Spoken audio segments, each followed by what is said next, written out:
নমস্কাৰ বন্ধু বান্ধৱীসকল, আজিৰ এই পবিত্ৰ শাওণ মাহত এটি বিশেষ ভিডিঅ' লৈ মোৰ শাস্ত্ৰ কথা ইউটিউব চেনেললৈ আপোনালোক সকলোকে স্বাগতম জনাইছোঁ। প্ৰিয় বন্ধু বান্ধৱীসকল, আপুনি জানেনে যে শাওণ মাহত কিয় ভগৱান শিৱক পূজা কৰা হয়? শাওণ মাহৰ সোমবাৰৰ ব্ৰত কিয় পালন কৰা হয়? এই শাওণ মাহটো ভগৱান শিৱই কিয় ইমান পচন্দ কৰে? আপুনি যদি নেজানে তেতিয়াহ'লে ভিডিঅ'টো আপোনাৰ বাবেই প্ৰস্তুত কৰা হৈছে, গতিকে ভিডিঅ'টো শেষলৈকে চাই থাকক।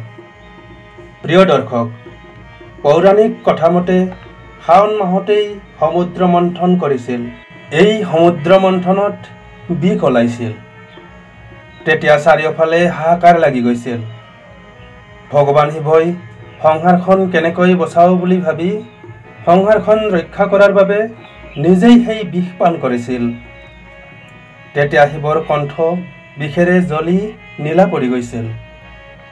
সেইবাবে শিৱক নীলকণ্ঠ বুলিও জনা যায়।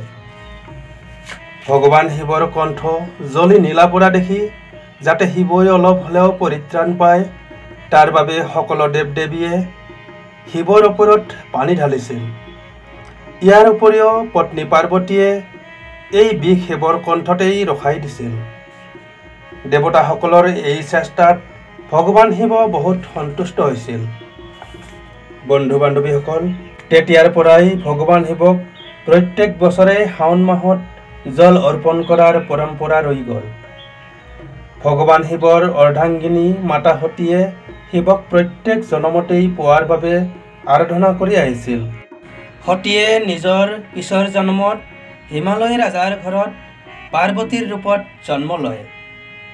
শিৱক পতিৰ ৰূপত পোৱাৰ বাবে মাতা পাৰ্বতীয়ে শাওণ মাহতেই কঠোৰ তপস্যা কৰিছিল আৰু এই শাওণ মাহতেই ভগৱান শিৱ আৰু পাৰ্বতীৰ বিয়া হৈছিল। সেইবাবেই হেনো এই শাওণ মাহটো ভগৱান শিৱৰ অতি প্ৰিয়। এই শাওণ মাহতেই শিৱই তেওঁৰ শহুৰৰ ঘৰলৈ গৈছিল আৰু তেওঁক শহুৰৰ ঘৰলৈ ধুমধামেৰে আদৰণি জনাইছিল। সেইবাবেই এই শাওণ মাহটো বিশেষ মহত্বপূৰ্ণ। প্ৰিয় দৰ্শক, এই শাওণ মাহতেই মাতা পাৰ্বতী আৰু ভগৱান শিৱই পৃথিৱীত আহি নিবাস কৰিছিল। সেই সময়ত ভগৱান বিষ্ণু যোগ নিদ্ৰাত আছিল। সেইবাবেই ভগৱান শিৱই পালনকৰ্তাৰ ৰূপত থাকে। তেওঁৱেই ভগৱান বিষ্ণুৰ কামবিলাকৰ চোৱা চিতা কৰে। এই শাওণ মাহটোত ত্ৰিদেৱৰ সকলো শক্তি ভগৱান শিৱৰ হাততেই থাকে। সেইকাৰণেই ভক্তসকলে শিৱক সন্তুষ্ট কৰাৰ বাবে এই মাহটোত জল অৰ্পণ কৰি সোমবাৰৰ ব্ৰত ৰাখি বিশেষ পূজা অৰ্চনা কৰে। আন এক কথামতে ভগৱান শিৱই যেতিয়া সাগৰ মন্থনত ওলোৱা কালকুট বিষ পান কৰিছিল, ভগৱান শিৱৰ তাপমাত্ৰা বাঢ়ি গৈছিল। ভগৱান শিৱৰ তাপ বাঢ়ি যোৱা দেখি ইন্দ্ৰদেৱে ভগৱান শিৱৰ ওপৰত বৰষুণ দি শিৱৰ তাপমান ঠাণ্ডা কৰিছিল বুলি প্ৰচলিত আছে। তেতিয়া ভগৱান শিৱ সন্তুষ্ট হৈ ইন্দ্ৰদেৱক আশীৰ্বাদ দি কয় যে, তুমি এই শাওণ মাহত মোৰ ওপৰত বৰষুণ দি মোৰ তাপমান ঠাণ্ডা পেলোৱাৰ বাবে আজিৰ পৰা এই শাওণ মাহ মোৰ অতি প্ৰিয় হ'ল, আৰু কয় যে এই শাওণ মাহত যিজনে মোক জল অৰ্পণ অৰ্থাৎ পানী ঢালিব, তেওঁৰ ওপৰত মোৰ বিশেষ কৃপা থাকিব। সেইবাবে এই শাওণ মাহত ভগৱান শিৱৰ বিশেষ পূজা অৰ্চনা কৰা হয়।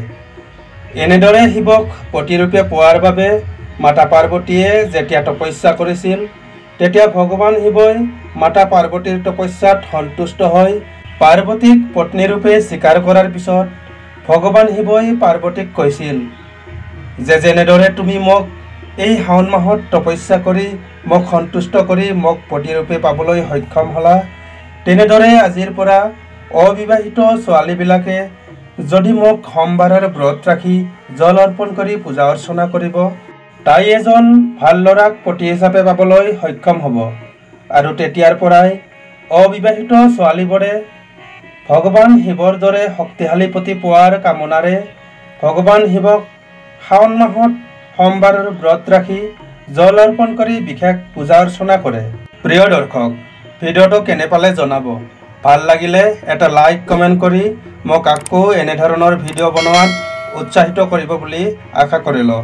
আপুনি যদি আমাৰ চেনেলটো ছাবস্ক্ৰাইব কৰা নাই এতিয়াই ছাবস্ক্ৰাইব কৰি বেল আইকনটো দবাই দিয়ক যাতে আমি দিয়া ভিডিঅ'বোৰৰ নটিফিকেশ্যন আপুনি পাই থাকে। ধন্যবাদ।